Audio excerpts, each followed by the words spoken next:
The air in the penthouse was a sterile fiction, meticulously scrubbed of life. It smelled of ozonated water, chilled glass, and the faint metallic tang of recent violence. Detective Kalen Vance breathed it in, a calibrated intake that analyzed and dismissed.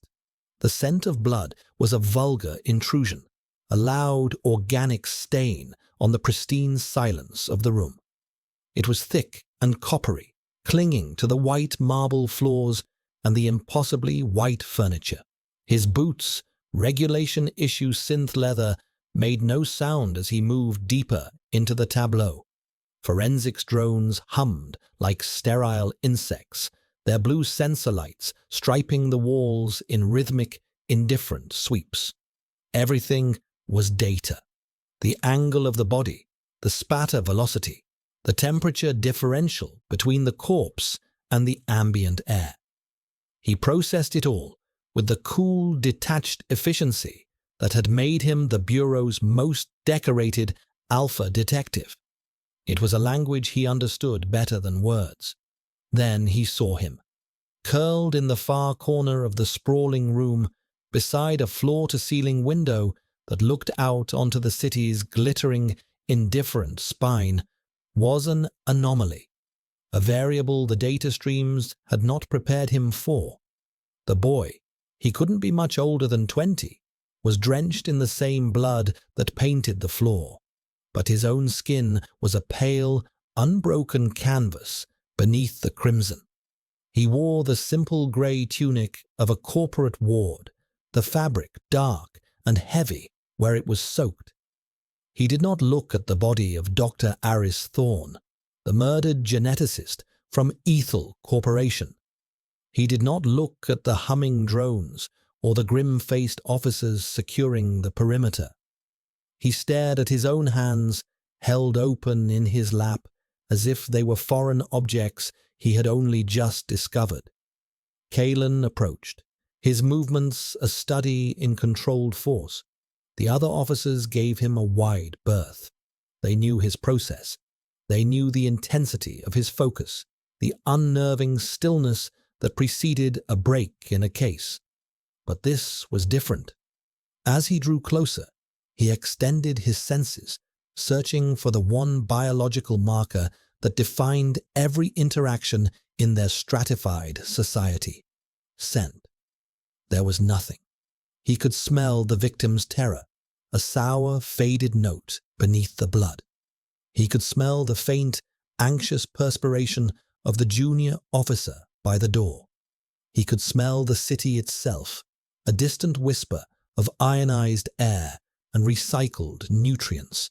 From the boy, there was only a profound and impossible emptiness, a void where a scent should be, an omega, the initial report had stated, found at the scene catatonic. Yet no omega was a null. Their scents were their language, their signature, their very essence. This one was a blank page, a sensory black hole. Kalen stopped a few feet away. The boy did not flinch. His eyes, the color of a winter sky, were fixed on his blood-caked fingers. His breathing was shallow, a barely perceptible flutter in his chest. He was a ghost in a machine of violence. Subject designation? Kalen's voice was low, cutting through the low hum of the drones. A junior detective, an eager beta named Rorik, consulted his datapad. No designation on file, sir. He's Ethel Corp property, listed as Asset 734. No name. Asset. The word was cold, clinical. It fit the room. It did not fit the tremor Kalen could now see in the boy's hands. An Omega asset, Kalen mused, his gaze sweeping over the boy's slender frame, the delicate line of his jaw. There was a fragility there, but it was encased in something else, a stillness that was not peace, but a kind of terrifying control, as if he were a vessel holding back an ocean. Kalen crouched, bringing himself to the boy's level. The movement was fluid, predatory, yet his expression remained unreadable. He was close enough now to feel the faint warmth radiating from the boy's skin, to see the way his lashes, dark and wet with something other than blood, trembled. He extended a hand, not to touch, but to test the air, to seek that missing signal. Nothing. It was like standing on the edge of a cliff, in a vacuum. The absence was more powerful than any scent he had ever encountered. It was a statement, a defiance, a wound. Asset 734, Kalen said, his voice a low vibration in the sterile air. The boy's gaze slowly lifted from his hands and met Kalen's. The winter sky eyes were vast, empty, but deep within them, something flickered. A spark in a void, a single, silent question. Kalen felt an answering tug within himself, a discordant note in the symphony of his own rigid control. The system had protocols for this. The asset would be taken to a bureau facility. He would be scrubbed, sedated, and subjected to deep-layer psych probes and biological analysis. They would peel back his mind layer by layer, searching for data. They would treat him like a broken piece of hardware. He was not hardware. He was not an asset. He was a witness, a victim, or a killer. Kalen's mind, a machine of logic and deduction, saw only one path. But another part of him, a dormant, instinctual core, saw something else entirely. It saw a mirror, a reflection of a control so absolute it had become a cage. The boy's lips parted. A sound, fragile as spun glass, emerged. Not a word, a breath, a sigh. And in that sound, Kalen heard the echo of a scream. He made a decision. It was illogical. It was a breach of a dozen protocols. It was a career-ending impulse. He stood, turning to the waiting officers. His face was a mask of cold authority. "The scene is processed," he commanded, his voice leaving no room for argument. Asset 734 is the primary, and for now, the only suspect. I'm taking him into my personal custody for interrogation. Seal the records. All inquiries are to be directed through me. No one else sees him. No one else speaks to him. Is that clear? Rorik blinked, startled. "Sir, custody here? Not at the precinct?" "My custody," Kalen repeated, the words like chips of ice. "He is a unique variable. He requires a controlled environment. My environment." He turned back to the boy, whose eyes had followed his every move. The flicker of awareness was stronger now, a nascent intelligence stirring in the catatonic depths. Kalen held his gaze, a silent contract passing between them in the blood-soaked, silent room. The city glittered outside, a web of light and order. But in here, in the space between a detective and his suspect, the rules had just begun to dissolve. He was breaking the law to uphold a different kind of justice, one his instincts screamed for. He would protect the anomaly. He would unlock the void. And he would face the consequences. The interrogation room was a cube of muted grey, designed to sensory starve its occupants into compliance. The air was filtered to a perfect neutrality. The lighting was a flat, shadowless luminescence, and the single steel table was bolted to the floor, its surface cool and unyielding. Kalen sat opposite the boy, the polished metal reflecting their distorted figures back at them. They had cleaned the blood from his skin, replacing the grey tunic with a standard-issue white jumpsuit.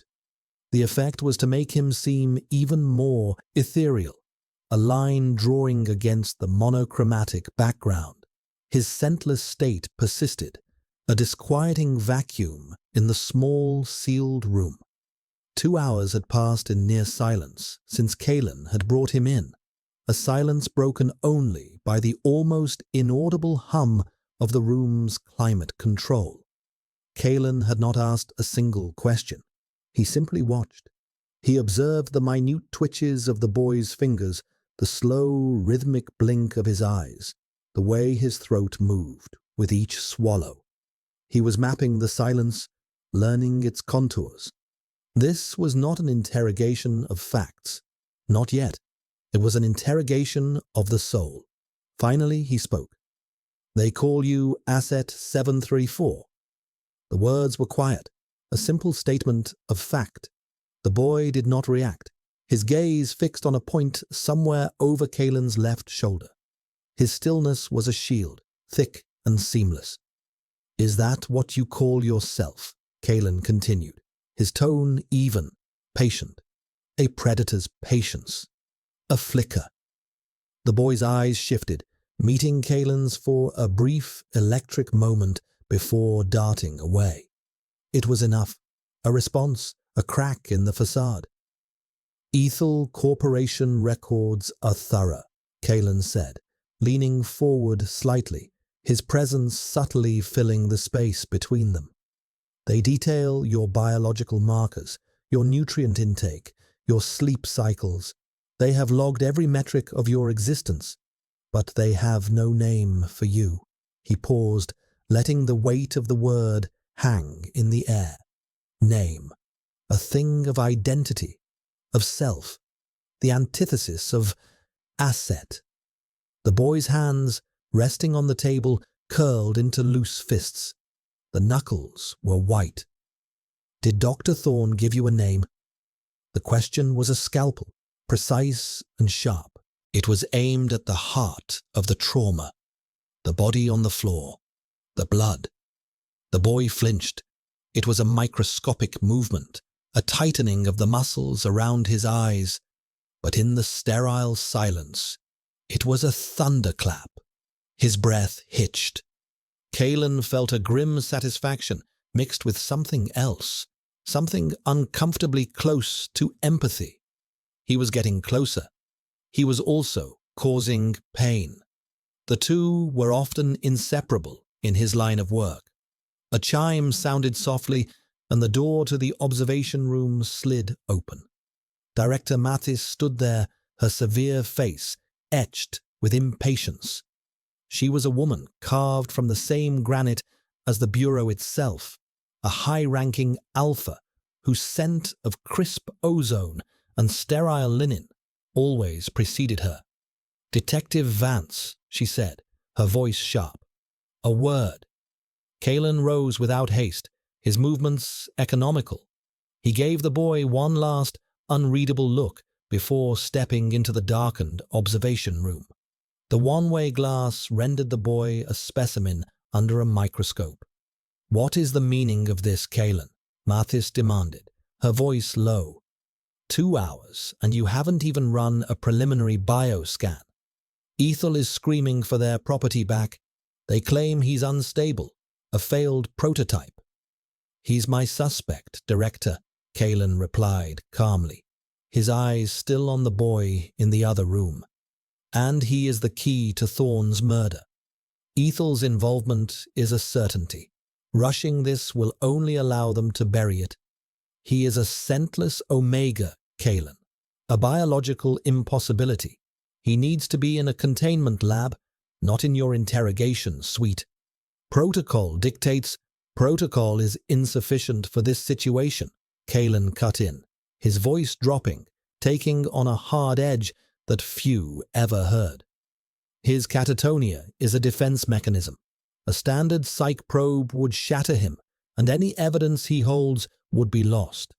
I need to do this my way." Mathis studied him, her sharp eyes missing nothing. "Your way is becoming increasingly unorthodox. You've sealed the file and declared him your sole suspect. That gives you jurisdiction, but it also puts your badge on the line. If you produce nothing, you will be answering for this." "I'm aware," Kalen said. He watched as the boy, Asset 734, slowly raised a hand and touched the cold glass of the observation window, his fingers spreading against the surface as if seeking a connection. It was an impossible gesture. He couldn't know they were there. Yet the gesture felt deeply, unnervingly personal. Kalen's own instincts, the ones that had never failed him, were firing in a chaotic, unfamiliar pattern. The boy was not just a key. He was a nexus, a point where the rigid lines of their world bent and warped, and Kalen was being pulled into that distortion. "I need more time," he said, turning to face Mattis fully. "And I need a different environment. This room is a cage. It's reinforcing his trauma." "What are you proposing?" she asked, her suspicion palpable. Kalen took a breath. The words felt foreign, reckless. "I'm taking him out of the bureau. I'll secure him at a private location. My location. Total isolation. No stimulus but what I introduce. It's the only way to get through his defenses without breaking him." Mattis stared at him, aghast. "You want to take a murder suspect, a volatile corporate asset, to your home? That is not unorthodox, Kalen. That is insane. It is a violation of every regulation in the book." "He is my only suspect," Kalen repeated, the words now a mantra, a shield for his true intent. "His security and containment are my sole responsibility. I am invoking my discretionary authority as lead detective on a level 1 case." It was a gamble, a massive overreach of his authority, and they both knew it. But he also knew Mattis valued results above all else. She valued his unparalleled closure rate. He was leveraging his entire career on this one inexplicable impulse. She was silent for a long time, her gaze shifting between Kalen's resolute face and the pale, fragile figure in the other room. "The political fallout will be contained by you, and you alone," she finally said, her voice tight with disapproval. "Ethel will not be pleased. The council will have questions. You have 48 hours, Kalen. After that, he is transferred to a secure biocontainment facility with or without his memories, and you will face a full review." It was more than he had hoped for. It was everything. He inclined his head. "Thank you, Director." He turned and walked back into the interrogation room, the door sliding shut behind him. The boy's hand was still on the glass, though from this side it was just a grey, opaque wall. Kalen walked to the table and stood before him. "We're leaving," he said. For the first time, a flicker of something other than fear or emptiness crossed the boy's face. Confusion. He looked up at Kalen, his winter sky eyes searching, questioning. Kalen felt the weight of his decision settle upon him. He was no longer just a detective. He was a guardian, a captor, a liar. He had drawn a circle around the two of them, cutting them off from the world. And inside that circle, the rules of his life no longer applied. He was hiding a boy from his own department, from a world that would dissect him under the guise of investigating him. The irony was a bitter taste in his mouth. Kalen's apartment was less a home than a statement of principle. It was a space curated to the point of monasticism, a physical manifestation of his own tightly leashed mind. The walls were unadorned concrete, polished to a soft grey sheen. The furniture was black and minimalist, each piece chosen for its form and function, devoid of any sentimental clutter. The air, like at the crime scene, was scrubbed and filtered, but here it carried a trace of Kalen's own scent, the clean, sharp fragrance of ozone after a lightning strike with an undercurrent of cold steel. It was a scent of authority, of solitude, of control. When he led the boy, he couldn't keep thinking of him as an asset. Inside, the silence was absolute. The apartment was soundproofed, a vault against the ceaseless hum of the city 20 stories below. The boy stopped just inside the doorway, a fragile figure in his sterile white jumpsuit, looking utterly out of place in the severe, masculine space.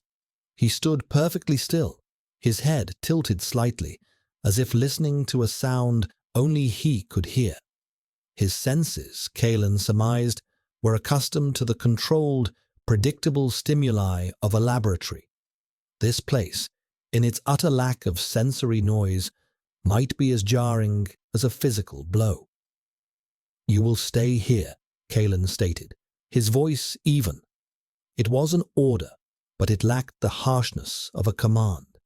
He moved past the boy, his long coat whispering against the silent air, and deactivated the door's external access. They were locked in. The finality of the sound, a soft pneumatic hiss, seemed to echo in the quiet. The boy finally moved. He took a hesitant step forward, then another, his bare feet making no sound on the cool, polished floor. He walked to the center of the main living area and slowly turned in a circle, his eyes taking in the stark lines, the monochromatic palette, the absence of life.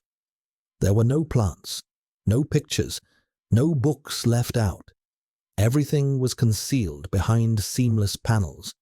It was a space designed to prevent memories from sticking to its surfaces. Kalen watched him, a knot of unfamiliar tension tightening in his gut. He had brought a murder suspect into his sanctuary. He had isolated himself with a complete unknown, a biological anomaly who might be a traumatized victim or a dangerously unstable killer.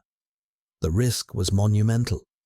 Yet watching the boy's delicate, cautious exploration, he felt not fear, but a profound and disturbing sense of rightness. This was where the boy needed to be, away from the prying eyes and probing instruments of the bureau. "There is a guest room," Kalen said, gesturing toward a closed door. "The nutrient dispenser is in the kitchen alcove. The sonic shower is programmed for baseline hygiene. You will be monitored, but you will not be restrained." The boy turned to look at him. His expression was still blank, but his eyes were focused, intelligent. He understood.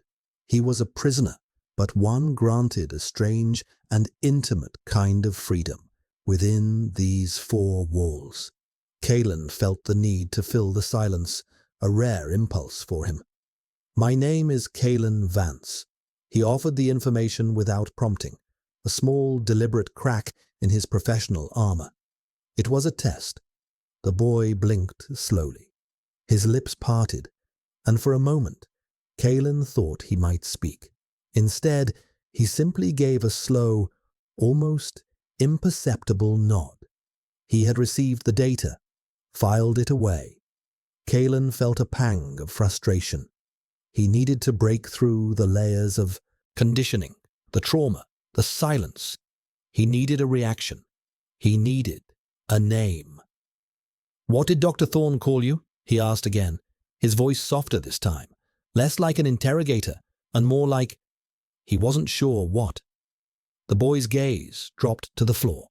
The name was a key. Kalen knew it. A key to the memories locked away behind that placid facade. He decided to let it rest, for now. Forcing the lock would only break it. He walked to the kitchen alcove, a sleek metallic recess in the wall. He keyed in a sequence, and a small tray dispensed a nutrient pack and a bulb of purified water. He placed them on the low black table in the center of the room. An offering. The boy watched his movements, his head cocked with a bird-like curiosity. He did not approach the food. Kalen retreated to the far side of the room, near the large window that, with a touch, could either display the city or become an opaque gray wall. He left it opaque, preserving their isolation. He sat in a hard-backed chair, a sentinel in his own home. He had created a new interrogation room, one built of silence and proximity rather than steel and observation glass. The hours began to stretch. The boy did not eat. He did not sleep. He explored the apartment with a slow, silent grace. He ran his fingers along the cold concrete walls. He stood before the opaque window for a long time, as if he could see through it. He approached the single bookshelf, which was hidden behind a sliding panel Kalen had left slightly ajar. His fingers hovered over the spines of ancient paper books, a forbidden, archaic indulgence of Kalen's, but he did not touch them. Every movement was deliberate, contained. Kalen found himself tracking the boy's breathing, the rise and fall of his chest. It was a strange, unsettling intimacy. He was hyper-aware of the other life in his sterile space, a foreign organism introduced into his controlled ecosystem. Later, as the apartment's internal chronometer dimmed the lights to simulate evening, the boy finally settled.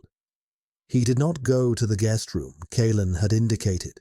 Instead, he curled up on the floor in the same corner he had occupied at the crime scene, drawing his knees to his chest, a position of self-protection, of memory. Kalen did not move from his chair. He watched the boy in the dim light, the rigid lines of his own posture unyielding.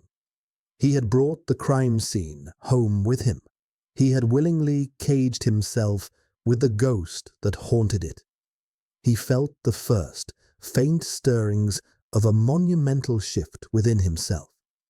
The precise, ordered world he had built was beginning to fracture, and at the center of that fracture was a silent, scentless boy with winter sky eyes, who was slowly, terrifyingly, beginning to feel like his responsibility, not his suspect, his ward.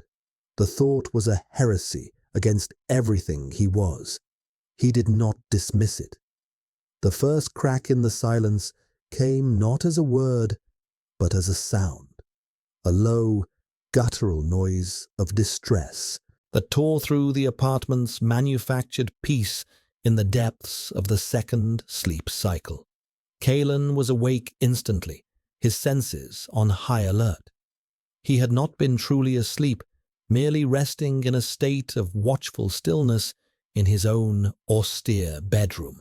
He moved from his room to the main living area in seconds, his body a silent weapon. The boy was thrashing on the floor, caught in the grip of a nightmare. His limbs jerked, his back arched, and the sound came again, a choked sob of pure terror. Kalen's first instinct was tactical: neutralize the threat, control the situation. But the boy was no threat. He was drowning. Kalen crossed the room and knelt beside him, his movements careful, deliberate. He did not touch him. Protocol forbade it. Contamination of the subject. But protocol felt like a distant, irrelevant concept in the face of such raw suffering. "You are safe," Kalen said, his voice a low, steady anchor in the storm of the boy's dream. "You are in my apartment. No one can reach you here." The boy's eyes, screwed shut, flew open. They were wild, unfocused, staring at something Kalen could not see. The pupils were dilated to black pools of fear. "No," he whispered, the word raspy, broken. It was the first word Kalen had heard him speak. "No, stop, please." His hands flew up to clutch at his own neck, his fingers digging into the skin just below his jawline. Kalen saw it then, a faint, almost invisible scar tissue, a pale line that circled his throat like a ghostly collar, a suppressor mark. He had seen them before on Omegas who had been forcibly sterilized or had their glands surgically muted. It was a mark of violation, of erasure. Ethel hadn't just created a scentless Omega, they had unmade one. The boy started to choke, his own hands constricting his airway. Kalen's training screamed at him to restrain the subject's hands. His instincts screamed something else entirely. He reached out, his large, warm hand covering the boy's frantic fingers. He did not pull them away. He simply held them, a firm, grounding pressure. "Let go," he said, his voice calm, resonant. "Breathe." The contact was electric. The boy froze, his struggles ceasing as if a switch had been flipped. The terror in his eyes was replaced by a vast, bottomless shock. He stared at Kalen's hand on his gaze tracing the point of contact as if he had been burned. Slowly, his fingers uncurled from his throat. Kalen did not remove his hand. He held the position, the warmth of his skin a stark contrast to the cold terror that had gripped the boy moments before. The boy's breathing was ragged, harsh gasps in the quiet room. Kalen could feel a fine tremor running through him. After a long moment, Kalen slowly withdrew his hand. The boy watched it go, a strange, lost expression on his face. He lowered his own hands, staring at them as he had at the crime scene, but this time with a dawning horror, as if they belonged to someone else, someone who could do violence. Kalen remained kneeling, giving the boy space. The crisis had passed, leaving a fragile, trembling quiet in its wake. This was the breakthrough he had been waiting for, but it felt like a violation. He had trespassed into the boy's trauma. He had seen the raw, unshielded memory. A flash of something had passed between them during the physical contact. Not a thought, but an image, a feeling, the scent of antiseptic, the cold sting of a needle. A voice, clinical and detached, saying, "Beginning glandular suppression protocol. Subject is non-compliant." It was a fragment, disorienting and intrusive. An empathic bleed-through. Kalen had heard of such things, rare, powerful connections that could form under extreme duress between alphas and omegas, but he had always dismissed them as sentimental fiction. This felt terrifyingly real. It was an invasion of his own carefully guarded mind. He stood up, putting distance between them, his own control fraying at the edges. The boy was still on the floor, now sitting up, his arms wrapped around his knees. He looked smaller than ever. "That scar," Kalen said, his voice harsher than he intended, a defense against the unwelcome intimacy of the shared memory. "It's from a scent suppressor collar. High frequency, designed to permanently damage the glands." The boy flinched at the clinical description, but didn't deny it. He touched the scar tissue at his throat, his expression one of profound, hollowed-out grief. He was mourning a part of himself he had been forced to forget. Kalen felt a cold anger solidify in his chest. This was not just murder. It was something deeper, a systematic erasure of a person's identity. Ethel Corporation hadn't just wanted a docile Omega. They had wanted a blank slate, a vessel they could program. And Dr. Thorne, the victim, had been one of its chief architects. The pieces were beginning to shift, to form a new, more monstrous picture. Was Thorne killed because the experiment failed? Or was he killed because it was about to be exposed? In the days that followed, the apartment became a crucible. The boy's nightmares continued, but they were less violent. They were filled with whispers, with the hum of machinery, with the scent of ozone and chemicals that Kalen now recognized from the brief, shared memory. During the day, a new pattern emerged. The boy started to follow him. He would keep a careful distance, a silent shadow in the grey apartment, watching Kalen as he reviewed the case files on his datapad, as he prepared his nutrient packs, as he went through his punishing physical training regimen.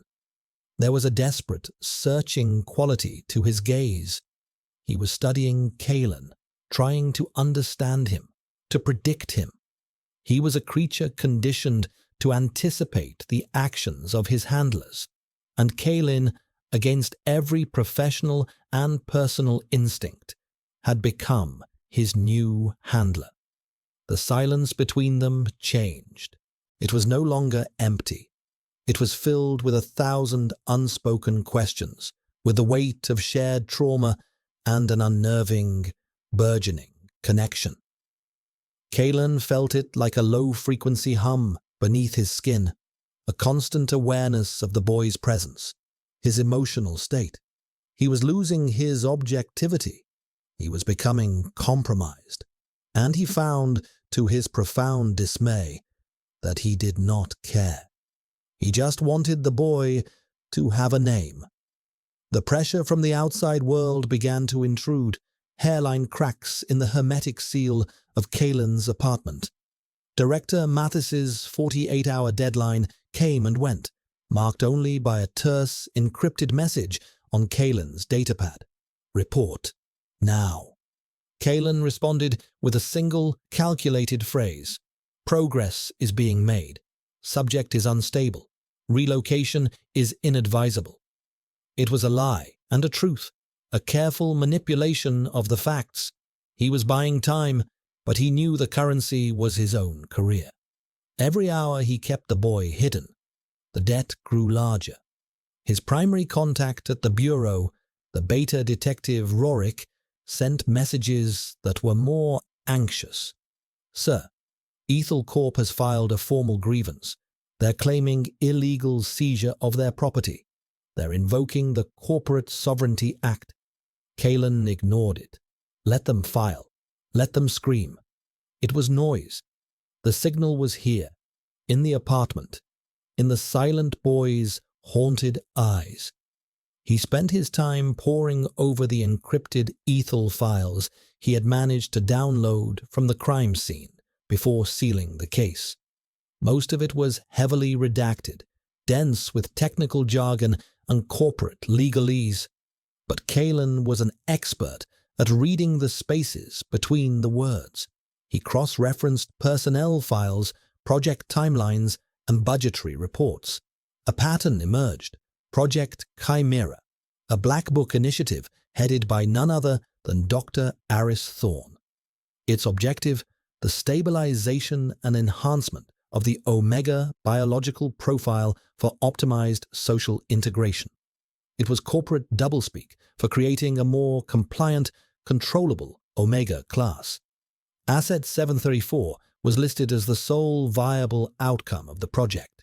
But then, 6 months ago, the data stream changed. Thorne began filing corrupted reports. His requests for certain psychotropic compounds spiked. His private logs, which Kaelin had to slice through 3 layers of military-grade encryption to access, were filled with frantic, paranoid entries. Subject 734 is developing unforeseen empathic sensitivities. The conditioning is failing. The glandular atrophy is reversing. Impossible. The collar should have been permanent. Is he healing himself?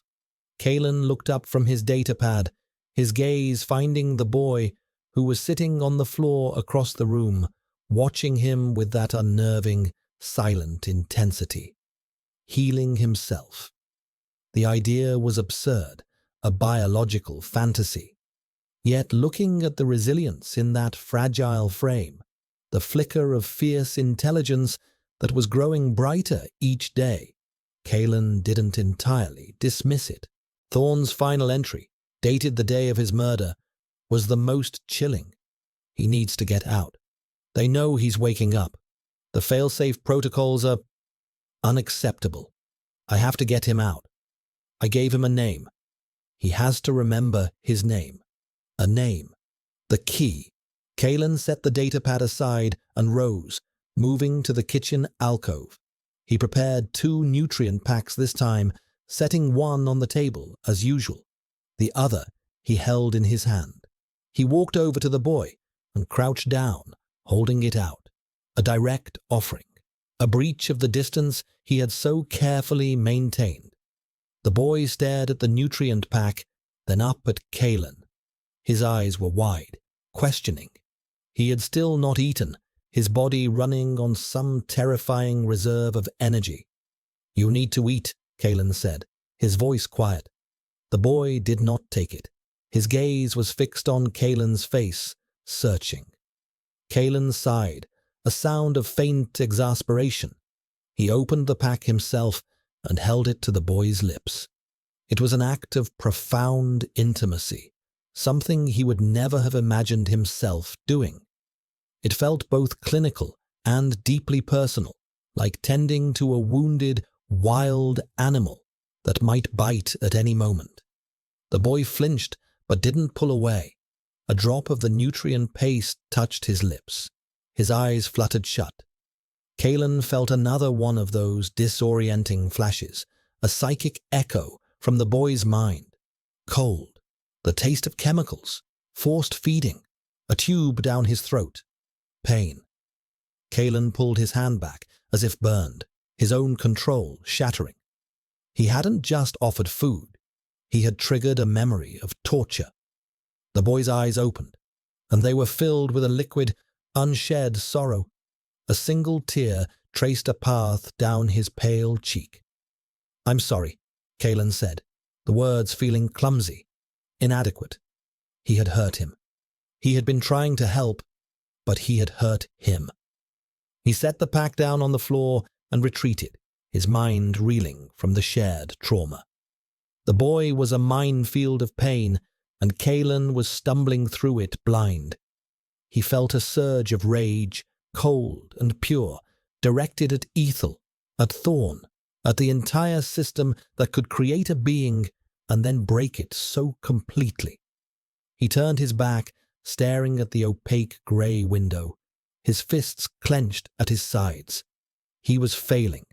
He couldn't get through. The silence stretched, thick with failure and regret. Then, a sound from behind him, a soft, hesitant whisper. "Elian." Kalen froze. He turned around slowly. The boy, Elian, was looking at him, the tear still wet on his cheek. He had spoken. He had given him the name. "What did you say?" Kalen asked, his voice rough. "He called me Elian," the boy whispered, his voice fragile from disuse. "Dr. Thorn, he said my name was Elian." The name settled into the room, filling the sterile space with a warmth it had never known. It was a beginning, a reclamation. Elian. He was not an asset. He was not a suspect. He was Elian. Kalen felt the foundations of his world shift. The case, his career, the bureau, it all seemed to fade into the background. In the foreground was the boy, Elian, who had just found a piece of his stolen soul and offered it to him. The empathic link between them hummed, no longer a dissonant intrusion, but a clear, resonant chord.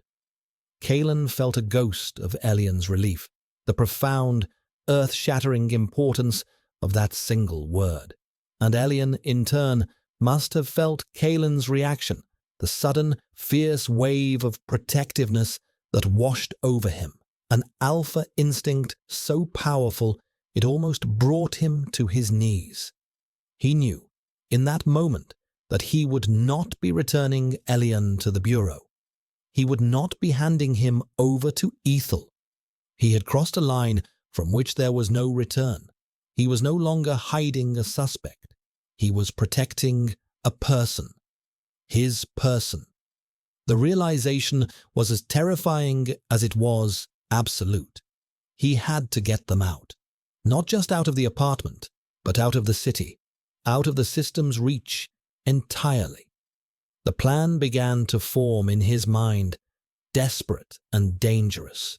It would mean the end of his life as he knew it. It would mean becoming a fugitive. He looked at Elian, who was watching him with a new light in his eyes. Not hope, not yet, but the first dawning of trust. It was a trust Kalen would not betray, no matter the cost. The revelation of his name was like a key turning in a long, rusted lock. For Elian, the world began to bleed color and sound into the grey fog of his existence. Memories, once terrifying and chaotic phantoms, started to coalesce into coherent, albeit painful, fragments. He remembered Dr. Thorne, not as a body on a marble floor, but as a man with kind, worried eyes, a man who smelled of old paper and bitter tea, a man who had started whispering his new name to him in the sterile white rooms of the laboratory, a secret act of rebellion. Elian, Thorne would murmur while running diagnostics, his voice too low for the audio sensors to catch. It means light. You have to hold on to the light. The memory brought with it a fresh wave of grief, but it was a clean grief, not the formless terror of before. It was the pain of loss, not the horror of the unknown. And with the memories came sensation. The first was scent. It started faintly, a ghost in the filtered air of Kaelin's apartment. Elian would catch a whiff of something, damp earth after a rain, the sharp greenness of crushed herbs, and then it would be gone. He thought he was imagining it, a phantom of a sense he'd been told he never had. But it grew stronger. It was his own scent, dormant for years, slowly, impossibly, reawakening. The damaged glands, as Thorne had suspected, were healing. It was a scent that had no place in the sterile, manufactured world of the city. It smelled of things that grew wild and untamed. Kaelin noticed it too. At first, he thought his filtration system was malfunctioning. He ran a diagnostic, which came back perfect. Then, one evening, as Elian walked past him, he caught it, a clear, unmistakable fragrance of petrichor and something wild, like chamomile. It was faint, but it was undeniably an Omega's scent, a natural scent. It was the most dangerous and beautiful thing he had ever smelled. Its presence changed everything.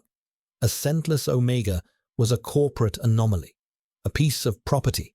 An Omega with a unique, uncatalogued scent was a biological treasure, a genetic jackpot. Ethel would not just want him back. They would dissect him to understand how he had recovered. The Bureau would classify him as a biohazard. He was no longer just a fugitive. He was a prize to be captured at any cost. The dynamic in the apartment shifted again. The fragile trust that had been building between them began to solidify into a strange, unspoken partnership. Elian started speaking more, his voice growing stronger. He would describe the flashes of memory to Kaelin, providing crucial details about the layout of the Ethel research facility, about the other scientists, about the security protocols. He remembered the night of the murder. He remembered Thorne deactivating the suppressor collar for the last time, his hands trembling. "This will be permanent," Thorne had said. "They can't put it back on you now. I've triggered a full system purge. Your body will remember what it is." He remembered Thorne pressing a data chip into his hand. "Everything is on here. All my research. The proof of what they've done. You have to take it to the independent council on the outer rim. Don't let the Bureau get it." Then the alarms had blared. A team of Ethel's security operatives, cleaners, Thorne had called them, had stormed the lab. They weren't there to arrest Thorne. They were there to execute him and retrieve Elian. Thorne had shoved Elian towards a service corridor, shouting at him to run. He had tried to hold the cleaners off. The last thing Elian saw was Thorne falling, the spray of blood.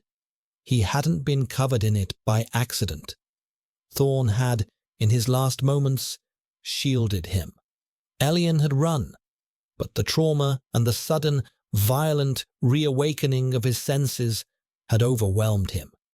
He'd collapsed in the penthouse, the data chip falling from his numb fingers, sliding under a piece of heavy furniture. "The chip," Elian whispered, his eyes wide with the clarity of the memory. "It's still there, at the crime scene." Kalen felt a surge of adrenaline, the proof, the motive, the one thing that could bring Ethel down. But the penthouse was sealed, under bureau control. Retrieving it would be impossible, unless... "Rorik," Kalen said, his mind racing. The junior detective was eager, impressionable, but fundamentally decent.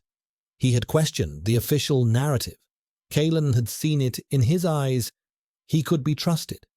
Maybe. It was a risk. Contacting anyone from the bureau was a risk, but it was the only way. While Kalen formulated a plan, a new tension was growing in the apartment. Elian's reawakened scent was becoming a constant presence. It filled the sterile space, clinging to the furniture, a wild, organic counterpoint to Kalen's own sharp, controlled scent of ozone and steel. For Elian, who had lived in a world of sensory deprivation, Kalen's scent was overwhelming, a potent cocktail of strength, authority, and something deeper, something protective that called to the Omega instincts he was only just beginning to understand. He found himself unconsciously seeking it out, sitting in the chair Kalen had just vacated, breathing in the lingering fragrance. For Kalen, the alpha instincts he had suppressed for his entire career were roaring to life. Elian's scent was an irresistible lure, a siren song of vulnerability and resilience. It triggered a fierce, primal urge to protect, to claim, to shelter. The air between them grew thick with this unspoken biological conversation. A simple brush of hands as Kalen passed him a water bulb sent a jolt of energy through them both. The professional line Kalen had drawn was dissolving, and the personal boundary he maintained was crumbling. One evening, Kalen was reviewing security schematics of the Ethel Tower, planning their impossible retrieval mission. Elian approached him, silent as always. He stood behind Kalen's chair, his presence a warm weight in the room. "Your scent," Elian said, his voice barely a whisper. "It's loud." Kalen stilled, his fingers hovering over the datapad. "I am an alpha. Our scents are meant to establish presence." "No," Elian said. He reached out, his fingers hesitating just inches from Kalen's shoulder. "It's not like the others. The guards at the lab, theirs were sharp, like static, like a threat. Yours is solid, like the walls." Kalen turned his head, his grey eyes meeting Elian's. The proximity was startling. He could feel the warmth from Elian's body, could smell the scent of rain and wild things rising from his skin. It was intoxicating. His own scent spiked in response, a possessive, protective wave of ozone.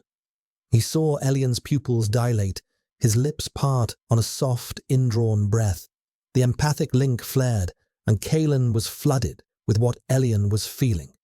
A profound sense of safety, of being anchored, a feeling so foreign and overwhelming it was almost painful, and mixed with it was a nascent, bewildering tendril of desire. It was a mirror of his own. This was madness. He was falling for his former suspect, his ward, the key to a conspiracy that could get them both killed. He was a detective, a man of logic and control, and all he wanted to do was pull this boy into his arms and never let him go. He pulled back, putting space between them, the effort costing him more than any physical exertion. "We need to focus," he said, his voice strained. "Getting that chip is the priority. It's our only leverage." Elian nodded, retreating, the moment broken. But the truth of it remained, hanging in the air between them, more real and more dangerous than any corporate cleaner or bureau directive. They were no longer just allies. They were becoming something else. And in their world, that was the most dangerous thing of all. The message to Rorik was a masterpiece of misdirection, coded in the obscure vernacular of a case they had worked together years ago.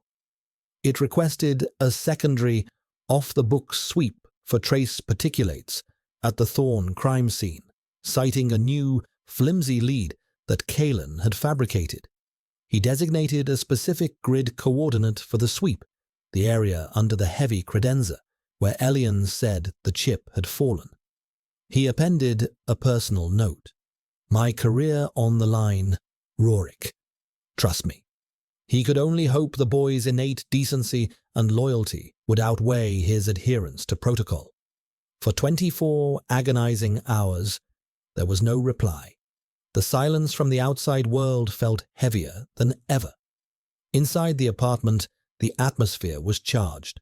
The unspoken attraction between them was a third presence in the room, a living entity that grew with every shared glance, every accidental touch. Kalen found it difficult to concentrate. Elian's scent permeated his sanctuary, a constant, sweet distraction that frayed the edges of his discipline. He found himself watching Elian's hands, the way he moved, the curve of his neck. His mind, once a fortress of logic, was now besieged by thoughts that were anything but. Elian, for his part, was struggling with his own sensory renaissance. After a lifetime of muted grey, the world was exploding into overwhelming detail. The taste of the nutrient paste was suddenly complex. The texture of the floor beneath his feet was a landscape of sensation, and the sound of Kalen's heartbeat, which he could sometimes hear in the profound quiet of the apartment, was a powerful, grounding rhythm. His reawakening senses were inextricably linked to Kalen. The man who had hidden him, who had protected him, who had inadvertently given him the key to his own past, was now the anchor for his new reality. He felt a pull toward Kalen that was more than just gratitude or dependency. It was a deep, instinctual recognition, the Omega in him calling to the Alpha. It was terrifying and exhilarating. He was afraid to name the feeling, afraid that giving it a name would make it real. And if it were real, it could be taken away, just like everything else had been. The reply from Rorik finally came. A single, encrypted image. It was a picture of a micro SD chip resting in the palm of a gloved hand. Below it, a short message. Particle collected. Standard evidence locker 4B, logged under an unrelated closed case file. I swapped the access keycard. You have a 1-hour window after the next shift change. 0300? Good luck, sir. I'm burning this comm channel now. Kalen's heart hammered against his ribs. The boy had come through. The risk had paid off. But now came the harder part. He had to get into the bureau, headquarters, the most secure building in the city, and retrieve the chip without being detected. He has it, Kalen said, turning to Elian. We have a window. Elian's eyes widened. You're going alone? I have to. You are the one they're looking for. Your presence would trigger every biosensor in the building. But it's dangerous, Elian whispered, taking a step closer. If they catch you... They won't, Kalen said, with a confidence he did not feel. I know the building's systems better than the men who designed them. But Elian was shaking his head. He looked down at his own hands, then back at Kalen. There's something else, something I haven't remembered until now. The cleaners, they had a device. His voice was low, strained with the effort of pulling the memory into focus. It was a scanner. It didn't detect biosignatures. It detected intent, aggression, deception. Thorne told me about it. It's how they find rogue assets. It reads empathic fields. Kalen felt a chill run down his spine. Empathic scanners. The technology was theoretical, highly classified. If Ethel had it, and if the Bureau was using it, they will know you are lying the moment you step inside, Elian said, his voice filled with a new urgency. They will read your intention to steal the chip. Kalen's mind raced, cycling through possibilities, finding none. It was a perfect trap. Any attempt to retrieve the evidence would be detected before he even reached the evidence locker. They were checkmated. There has to be a way to block it, he said, more to himself than to Elian. A psychological shielding technique? No, Elian said, his gaze intense. You can't block it. But maybe you can mask it. He took another step closer, his scent of rain and herbs intensifying. Thorne said my abilities were unusual. The empathic sensitivities. When you touched me during my nightmare, I felt your calm. It pushed back my fear.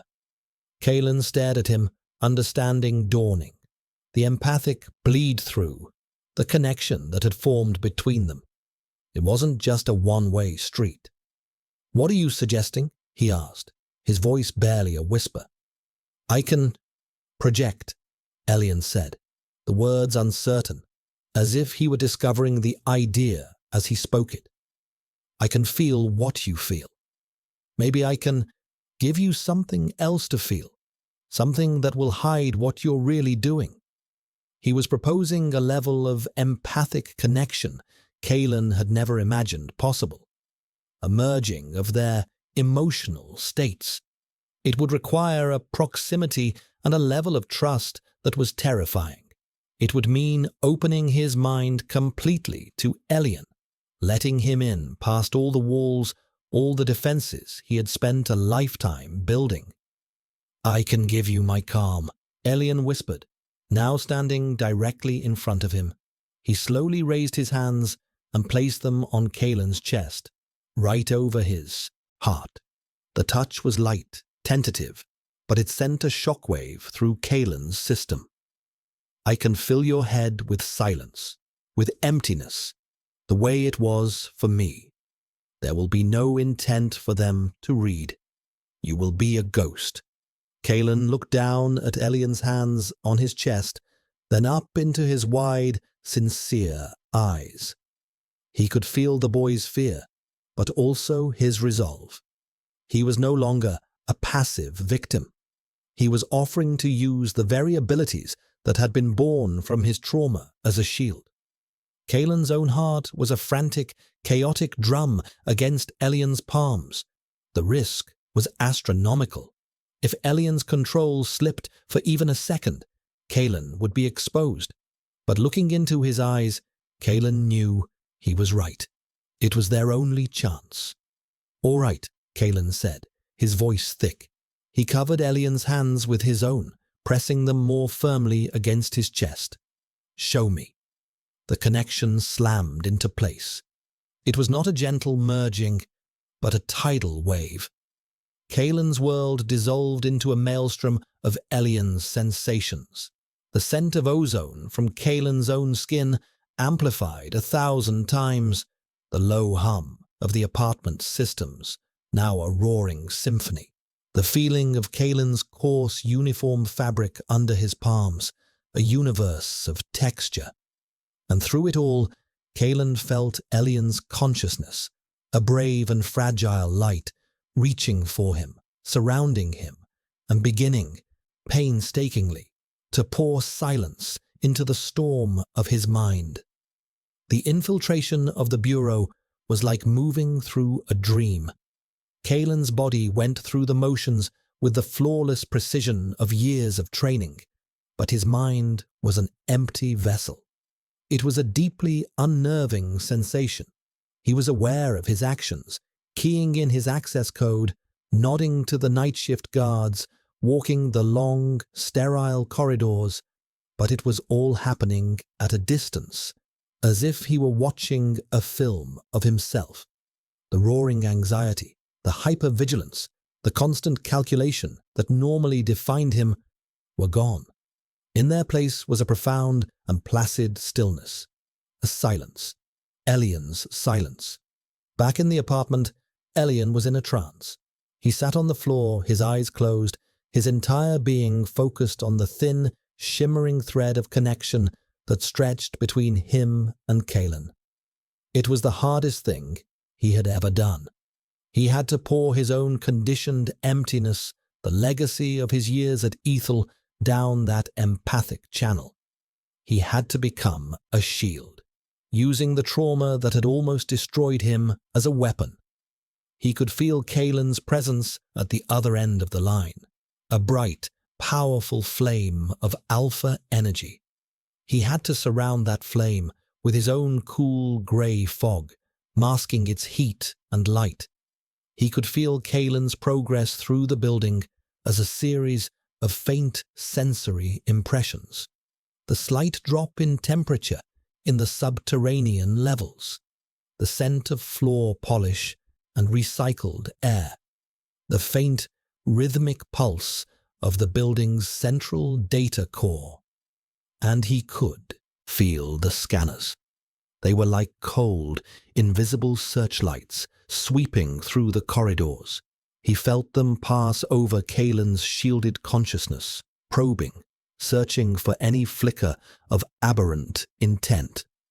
Each time, Elian had to strengthen the shield, pushing more of his own serene emptiness into Kaelan's mind, praying it would hold. The effort was immense.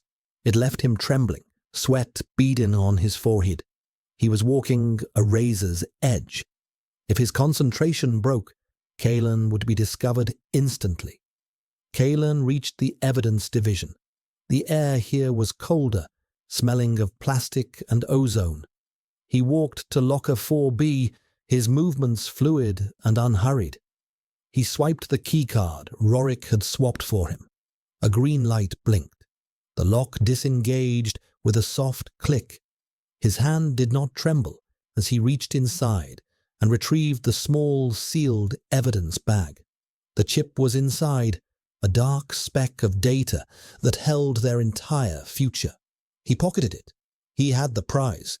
Now he just had to get out. As he turned to leave, a voice cut through the silence. "Working late, Vance." Kaelan turned. It was Senior Detective Marcus Thorne, a rival alpha from Internal Affairs, a man who had always been suspicious of Kaelan's methods. Marcus's scent was sharp and acrid, like burnt wires, a smell of suspicion and ambition. Kaelan felt a jolt of pure adrenaline, a spike of fear that threatened to tear through the calm facade. In the apartment, Elian gasped, feeling the sudden surge of Kaelan's panic like a physical blow. The shield wavered. The scanner down the hall, which had been dormant, suddenly whirred to life, its internal sensors detecting the emotional spike. No, Elian thought, his focus narrowing to a single point. He poured everything he had into the connection. He didn't just project emptiness, he projected a memory. His memory. The feeling of sitting in a white room for days on end, staring at a white wall. His mind a placid sea of nothingness. He pushed the feeling, the absolute sensory and emotional deprivation, into Kaelan with all his strength. Kaelan's mind, which had been about to spiral into tactical calculations and threat assessments, went blank. He looked at Marcus, and his face was a perfect mask of mild, detached curiosity. "Just tying up a loose end on the Petrova case," Kaelan heard himself say, his voice perfectly level. The lie was flawless, because, in that moment, he did not feel like he was lying. He felt nothing at all. Marcus's eyes narrowed. He was a predator, sensing that something was off, but the data he was receiving was all wrong. Kalen's scent was calm, his heart rate was steady, his posture was relaxed. The empathic scanner down the hall, after its initial flicker of interest, subsided, finding no sustained deceptive intent to lock onto. "Right," Marcus said, his suspicion still lingering. "Don't let Mathis catch you running off the book's operations. She's already on the warpath about your handling of that ethel asset." "I'll keep that in mind," Kalen said, with a slight dismissive nod. He walked past Marcus, his steps even and measured, and did not look back. He walked out of the evidence division, through the main lobby, and out the front doors of the bureau, the empathic shield holding firm around him like a second skin. The moment the connection to the building's internal sensors was severed, Elian let the shield drop. The backlash was instantaneous.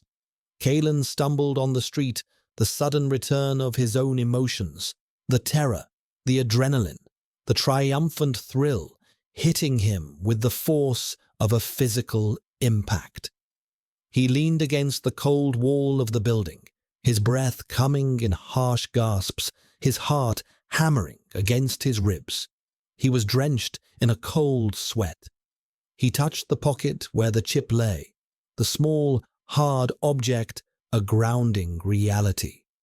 In the apartment, Elian collapsed onto the floor, the energy draining out of him in a single, shuddering wave. He was exhausted, his mind and body screaming from the strain, but a fierce, unfamiliar feeling was blooming in his chest. Pride. He had done it. He had protected Kalen. He had fought back, using the very thing that was meant to be his weakness. He was not just a victim. He was a survivor. And he was a partner. Kalen made his way back to the apartment, through the city's deserted late-night transitways, his mind still reeling. What they had done, what Elian had done, was more than just a trick. It was a bond, a fusion of minds so profound it defied all logic. He let himself into the apartment and saw Elian curled on the floor, asleep from sheer exhaustion. Kalen's heart ached with a feeling so intense it almost choked him. It was a terrifying cocktail of gratitude, admiration, and a deeper, possessive love. He crossed the room, lifted Elian into his arms, he was impossibly light, and carried him to the guest room. He laid him on the bed and pulled a blanket over him. Elian stirred, his eyes fluttering open. He looked up at Kalen, his winter sky eyes soft with sleep and trust. "You're safe," he whispered. "I am," Kalen said, his voice thick. "We are, thanks to you." He brushed a stray strand of hair from Elian's forehead, his touch lingering. The scent of rain and chamomile rose from Elian's skin, and this time Kalen didn't fight his own reaction. His own scent of ozone and steel softened, warming in response. He leaned down and pressed a gentle kiss to Elian's forehead. A promise, a vow. They had the evidence. They had each other. Now they just had to escape the city before the system realized what they had stolen. Their real fight was just beginning. The data on the chip was a litany of horrors, far worse than Kalen had imagined. It wasn't just Elian. There were dozens of other subjects, other numbers, other failed experiments. The chip contained illegal genetic sequencing, psychological conditioning, logs detailing systematic torture, and financial records proving Ethel was selling the research to radical political factions. But the most damning file was Dr. Thorne's personal log. It was a confession and an indictment.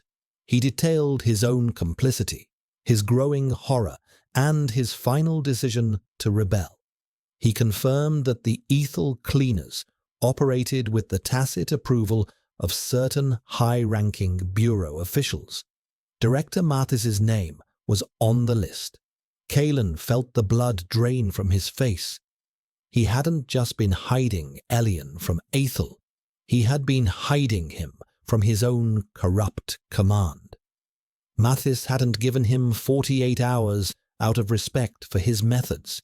She had given him enough rope to hang himself, to contain the problem before it could expose her.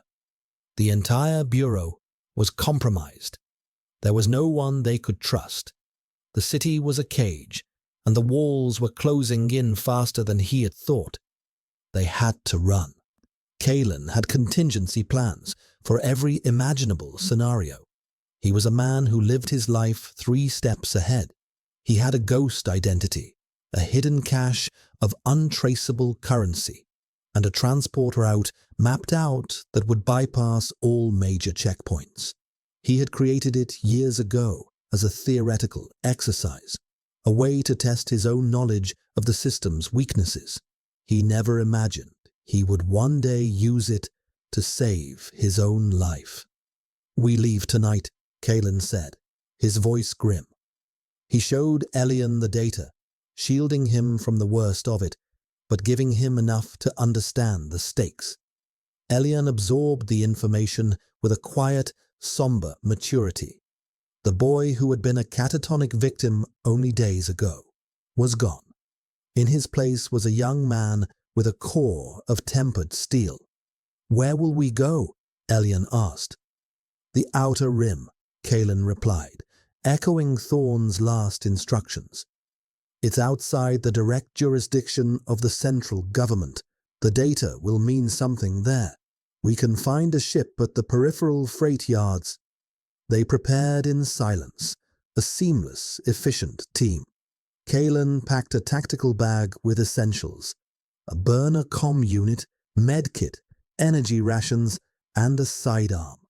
Elian, who owned nothing, simply changed from the white jumpsuit into a set of dark civilian clothes Kalen provided. The fit was loose on his slender frame, but it made him anonymous, a shadow among shadows. As the apartment's chronometer signaled the final hour before their departure, a palpable tension settled over them. It was the end of their time in this strange sanctuary. The apartment, once a symbol of Kalen's sterile control, had become the crucible where they had been forged into something new. It was the only home Elian had ever known, where he had felt safe. Elian found Kalen standing by the now transparent window, looking out at the glittering, venomous beauty of the city. "Are you afraid?" Elian asked softly. Kalen didn't turn. "I'm a detective. Fear is a data point to be analyzed and managed." It was the bold Kalen speaking, the man of pure logic. But Elian could feel the truth through their empathic bond. He could feel the turmoil under the calm surface, the fear of the unknown, the grief for the life and identity he was about to incinerate. Elian stepped up beside him, their shoulders almost touching. He didn't say anything. He just stood with him, a silent, supportive presence, and gently pushed a wave of his own hard-won calm through their connection. Not a shield this time, but a gift. Kalen's rigid posture softened, almost imperceptibly. He turned his head, his grey eyes meeting Elian's. "Thank you," he said, the words simple, yet carrying the weight of everything that had passed between them. The time for departure arrived. Kalen initiated the final protocol on his home system, a command that would, in 10 minutes, wipe every server and then overload the power conduit, starting a fire that would destroy the apartment and any trace of their presence. A final, brutal severance. They moved to the door. Kalen paused, his hand on the release. He looked back at the space, at the life he was leaving in ashes. Then he looked at Elian. He was leaving nothing of value behind. Everything he needed to save was standing right in front of him. He opened the door and they slipped into the service corridor. Their escape was a descent into the city's underbelly. They moved through maintenance tunnels and abandoned subway lines, the air growing thick with the smell of damp concrete and decay. It was a world away from the scrubbed, sterile environment of the levels above. Here, life was messy, organic, and uncontrolled. It was a reflection of what they were becoming. They were halfway to the freight yards when it happened. An alert chimed on Kalen's burner comm. It was a city-wide APB. His face, his name, his designation were broadcast across the official channels.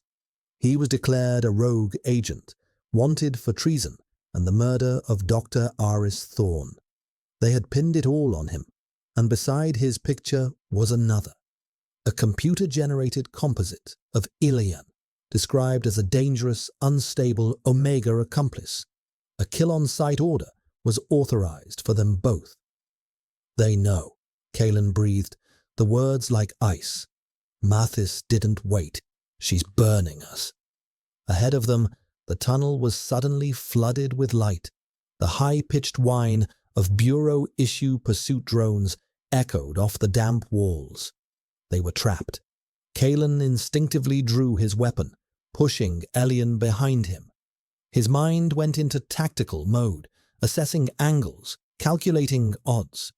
The odds were 0. There were too many. They were out in the open. "Kalen," Elian said, his voice tight with fear but laced with a new, sharp clarity. "They're scanners. They'll be looking for your aggression, your intent to fight." Kalen understood immediately. The empathic trap again. If he raised his weapon to fire, his intent would be a beacon, guiding their targeting systems. But if he didn't, they would be cut down.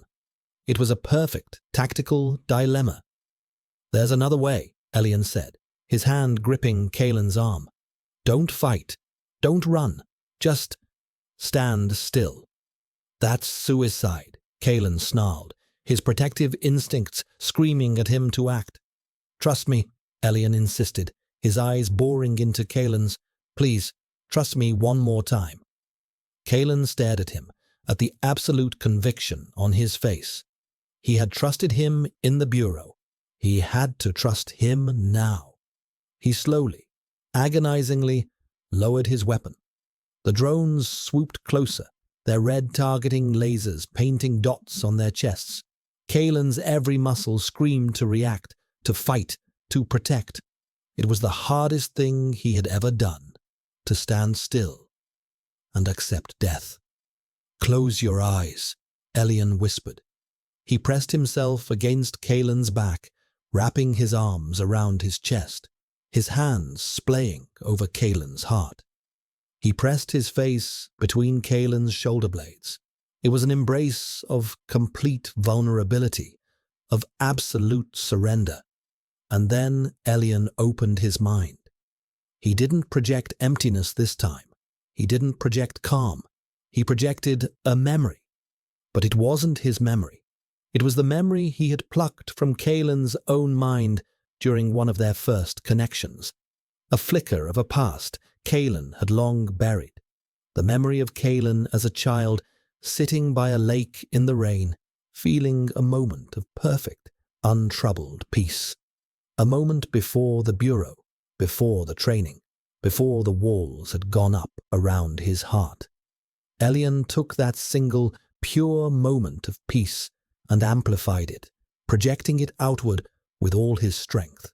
He wrapped himself and Kalen in a field of absolute, non-threatening serenity. The lead drone, its AI programmed to prioritize targets based on aggression and fear metrics, slowed its advance. Its targeting laser wavered. The empathic data it was receiving was nonsensical. 2 fugitives, cornered and about to be eliminated, were projecting an emotional signature of profound tranquility. It was a paradox its programming couldn't resolve. The other drones hovered, their processors cycling, trying to make sense of the conflicting data. For a few critical seconds, the entire squadron was paralyzed by confusion. And in that moment of hesitation, a section of the tunnel wall beside them exploded inward. A dark, armored vehicle smashed through the decaying brickwork, its headlights cutting through the dust. The side door slid open. "Detective Vance," a familiar voice shouted over the chaos. "Get in! Now!" It was Rorik. The armored transport tore through the maintenance tunnels, its reinforced chassis shrugging off the drone fire that erupted behind them. Rorik sat at the helm, his knuckles white on the controls, his face a mask of grim determination. He had thrown his career and his life away for a single act of faith. "I analyzed the particulates from the evidence bag, sir," he shouted over the roar of the engine. The chip's casing had trace elements from Director Mathis's private transport. "I knew you were being set up. I've been tracking your comm since you went dark." Kalen stared at the young beta, a wave of profound, unexpected gratitude washing over him.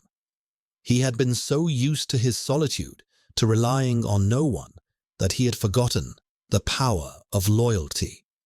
In the back of the transport, Elian was trembling, the after effects of the massive empathic projection racking his body. Kalen pulled him close, wrapping his arms around him, trying to lend him some of his own strength. Elian leaned into the embrace, his face buried in Kalen's chest, breathing in his solid, grounding scent. The chase was brutal. Mathis, realizing her pawns were escaping, had thrown everything at them. Bureau tactical teams converged on their position, sealing off tunnels, trying to box them in. But Rorik's, using Kalen's own theoretical escape routes that he had once shared with the junior detective as a training exercise, managed to stay one step ahead. They finally burst out of the tunnels and into the sprawling, chaotic expanse of the peripheral freight yards. It was another world. The air was thick with the smell of scorched metal, spilled fuel, and 1,000 different alien cargoes.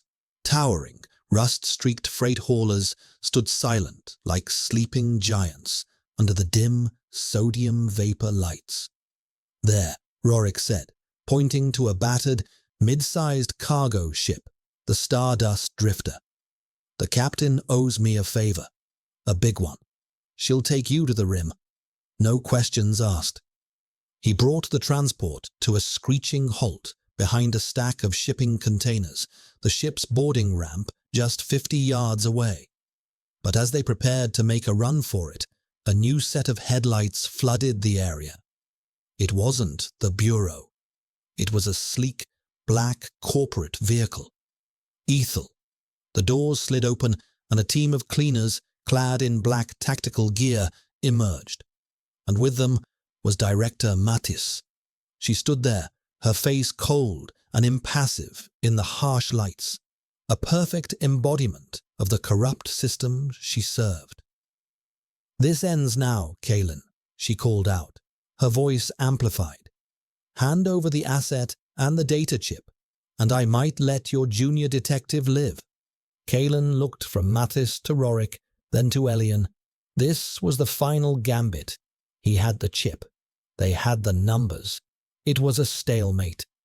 "They can't risk a firefight," Kalen murmured, his mind racing.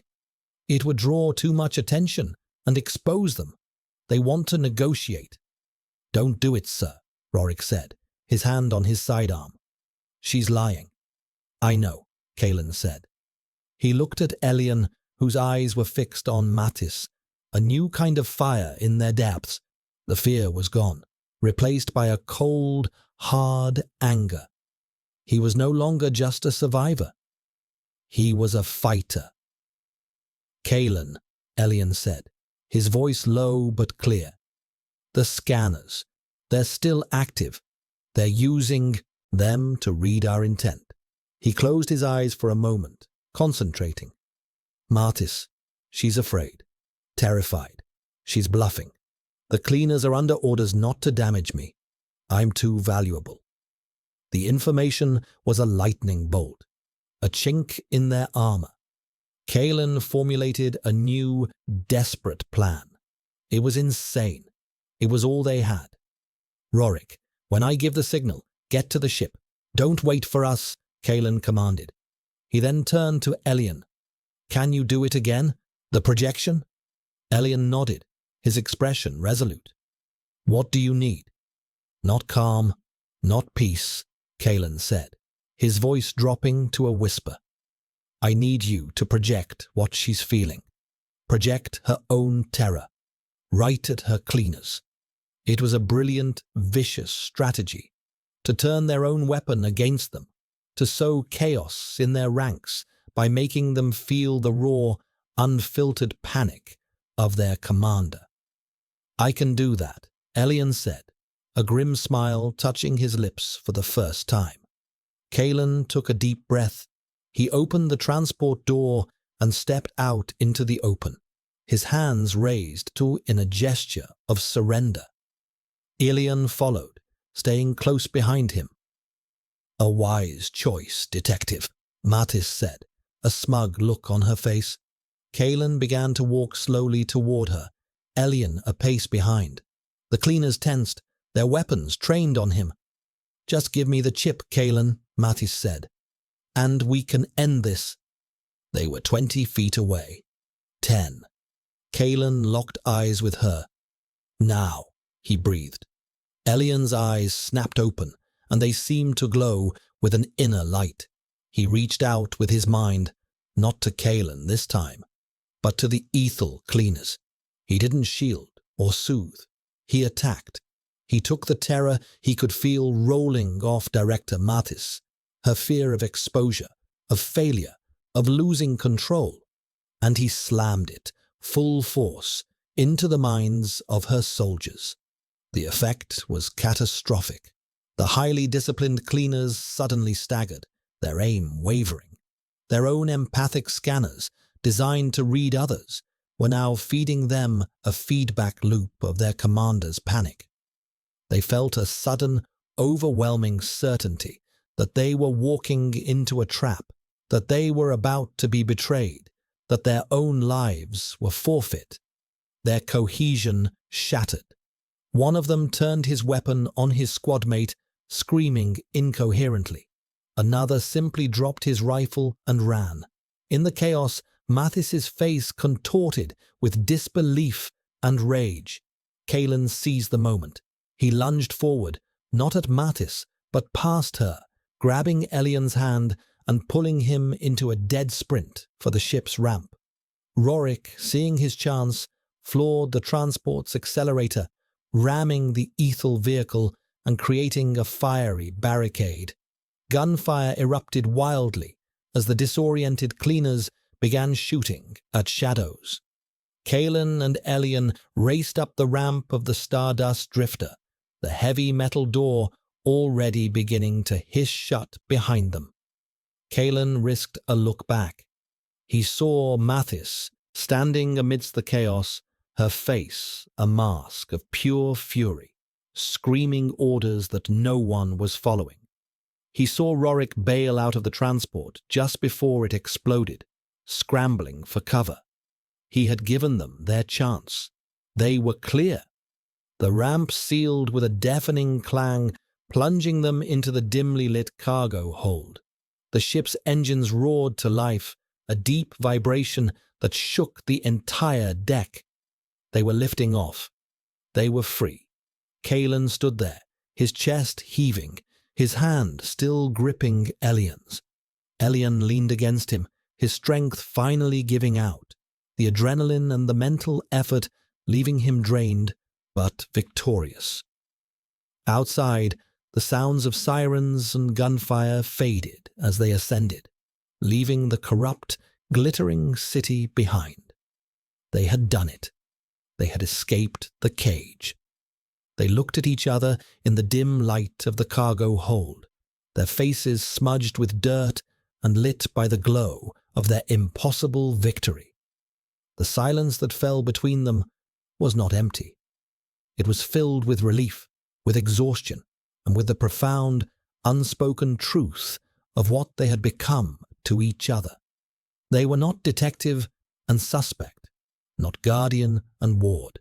They were partners, survivors, something more. Kalen reached out, his hand gently cupping Elian's cheek. Elian leaned into the touch, his eyes fluttering shut. In the quiet hum of the ascending ship, surrounded by the scent of ozone and rain, Kalen lowered his head and finally, truly, kissed him. It was not a kiss of passion, but of homecoming, a quiet affirmation in the silent space between one life ending and another beginning. The journey to the outer rim was a slow decompression. For days, the Stardust Drifter moved through the silent, stardusted void, each light year putting more distance between them and the life they had fled. The ship was old and loud, a stark contrast to the silent, sterile world they had known. The air smelled of recycled oxygen, hot metal, and the faint, spicy aroma of whatever illicit cargo was stored in the hold. To Kalen and Elian, it smelled like freedom. The captain, a gruff, heavily scarred woman named Mara, kept her promise. She asked no questions, gave them a small, private cabin, and left them alone. The cabin was little more than a closet with 2 bunks, but after the stark emptiness of Kalen's apartment, the cramped, cluttered space felt strangely comforting. It was real. It was theirs. In the aftermath of their escape, the walls between them finally crumbled completely. There were no more roles to play, no more secrets to keep. There was only the raw, undeniable truth of their connection. Kalen, the man of impenetrable control, found himself undone by simple acts of intimacy. The way Elian would fall asleep with his head on Kalen's shoulder as they watched the star charts. The way he would unconsciously seek out Kalen's hand in the dark. Each touch was a revelation, chipping away at the armor he had worn for a lifetime. He was discovering a capacity for tenderness within himself he never knew existed. Elian, in turn, was blossoming. Freed from the constant threat of discovery, his senses, his personality, his very essence began to unfurl. His scent, no longer just a faint whisper, settled into a rich, constant fragrance of petrichor, wild chamomile, and something uniquely his own, something warm and alive. He began to smile, small, hesitant smiles at first, which grew into genuine expressions of joy. He learned to laugh, a sound that was musical and startlingly beautiful in the metallic confines of the ship. He was learning how to simply be. Their nights were spent in one narrow bunk, their bodies curled together, a tangle of limbs in the darkness. It was here, in the quiet intimacy of the shared space, that they truly learned each other. Kalen would listen for hours as Elian spoke of his life at Ethel, not the trauma, but the small, secret rebellions. How he would memorize the patterns of light on the floor, how he learned to dissociate, to retreat into the fortress of his own mind.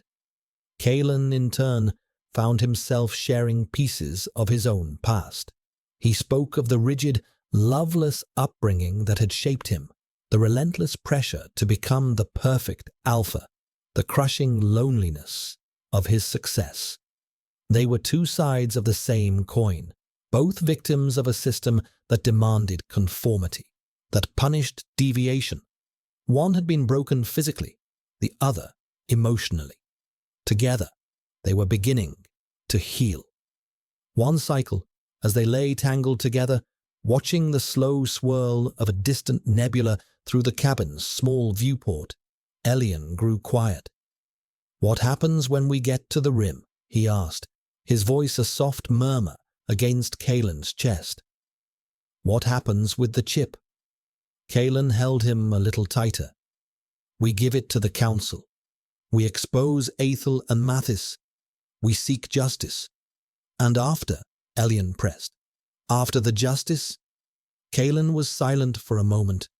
He had been so focused on the mission, on escaping and exposing, that he hadn't allowed himself to think beyond it. What would he be without the Bureau? Without his title? Without the fight? What would they be? "After," Kalen said slowly, the words feeling new and momentous on his tongue. "We find a place, a quiet place, somewhere we can be safe, somewhere nothing smells of antiseptic or recycled air."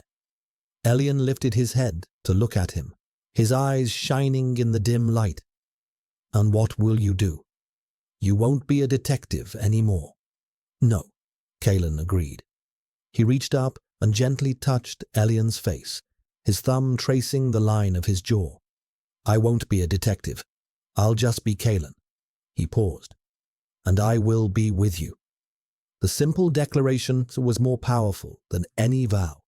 It was a promise of a future they would build together, a future that was not defined by their pasts.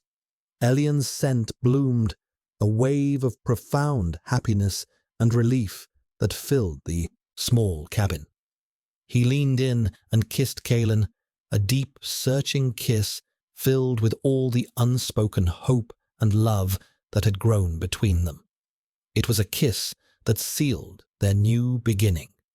When the Stardust Drifter finally docked at Terminus, the main port on the outer rim, it was a glorious sensory assault. The air was a chaotic symphony of alien spices, roasting meats, strange perfumes, and engine exhaust. The station was a vibrant, sprawling mess of cultures and species, a stark contrast to the monochromatic order of the central city. It was loud, it was dirty, and it was breathtakingly alive. They delivered the chip. The Independent Council, a stern but fair consortium of leaders, took the evidence with grave seriousness. An investigation was launched, and the shockwaves, they knew, would be felt all the way back to the heart of the government. Justice would be slow, but it would be done. Their part in the fight was over. As they walked away from the council chambers back into the bustling crowds of Terminus, a strange feeling settled over Kalen. It was the feeling of being untethered. His life's purpose, his singular focus for so many years, was complete. He was adrift.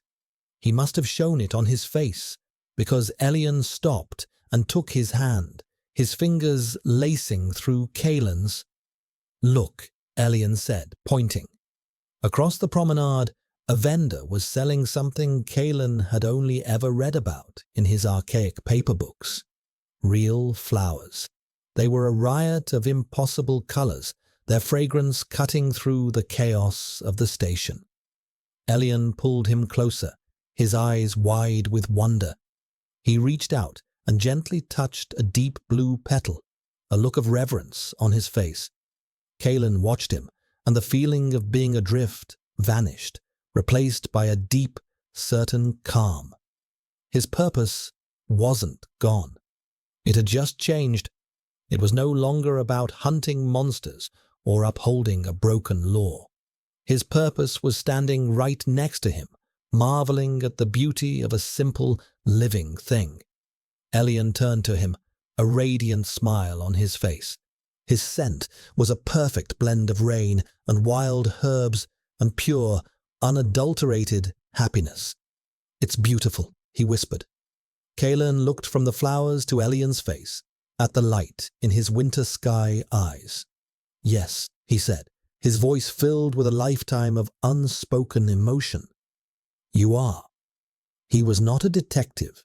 He was not a rogue agent. He was a man who had been saved by his only suspect.